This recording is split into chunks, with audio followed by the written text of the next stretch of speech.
आज चाहिँ हामी बनाउन गइरहेका छौँ भेक्टर आर्ट।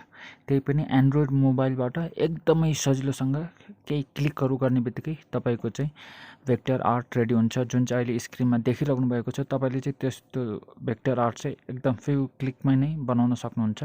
र यो चाहिँ प्रोफेसनलहरूले इलुस्ट्रेटरबाट गर्छन्, जुन चाहिँ एकदमै टाइम कन्ज्युमिङ हुन्छ। हामी यो चाहिँ मोबाइलबाट गर्न गइरहेका छौँ आज।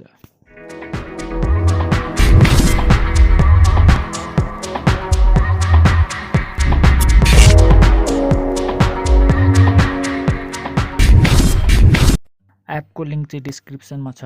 नाम हो टुन एप। त्यसमा गइसकेपछि तपाईँले ग्यालेरीमा गएर आफ्नो मनपर्ने फोटो चुज गर्नु होला। त्यसपछि कति पोर्सन राख्ने त्यो गर्नु होला।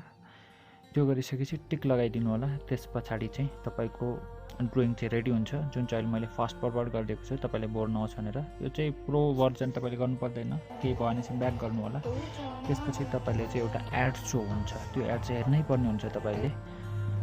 त्यसपछि तपाईँले तल बटमतिर धेरै अप्सनहरू देख्न सक्नुहुन्छ र तपाईँले कलरहरू पनि चेन्ज गर्न सक्नुहुन्छ। जुन बिचमा लाइन छ त्यो आफ्टर र बिफोरको र अनि त्यसलाई चाहिँ तल माथि गरेर चाहिँ तपाईँले गर्न सक्नुहुन्छ। अब गर्नुपर्ने हामीले के छ भन्दाखेरि चाहिँ हामीले कुनै पनि इफेक्ट लगायौँ भने चाहिँ त्यसको चाहिँ हामीले चाहिँ स्क्रिनसट लगेर चाहिँ राख्नु पर्ने छ, किनकि यसमा चाहिँ वाटरमार्क आउँछ।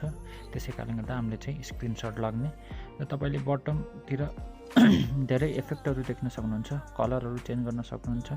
र राइट साइडतिर जानुभयो भने चाहिँ तपाईँले अझै धेरै अरू अप्सन पनि देख्न सक्नुहुन्छ। त्यसमा विभिन्न कलर प्यालेटका अप्सनहरू छन्। त्यस्तै तपाईँले विभिन्न इफेक्टहरू छन्, त्यसमा पनि एउटा इफेक्टमा गएपछि त्यहाँ चाहिँ धेरै इफेक्टहरू छन्। तपाईँले जुन जुन मनपर्छ त्यसको चाहिँ स्क्रिनसट लगेर चाहिँ तपाईँले चाहिँ आफ्नो भेक्टर आर्ट केही फ्यु क्लिकमा नै बनाउन सक्नुहुन्छ। र अब हेर्नुहोस्, यदि अप्लाई गर्यो भने चाहिँ हामीले चाहिँ यहाँ चाहिँ वाटरमार्क देखिन्छ। त्यसै कारणले गर्दा तपाईँले योभन्दा अगाडि चाहिँ स्क्रिनसट लाग्नुपर्ने हुन्छ।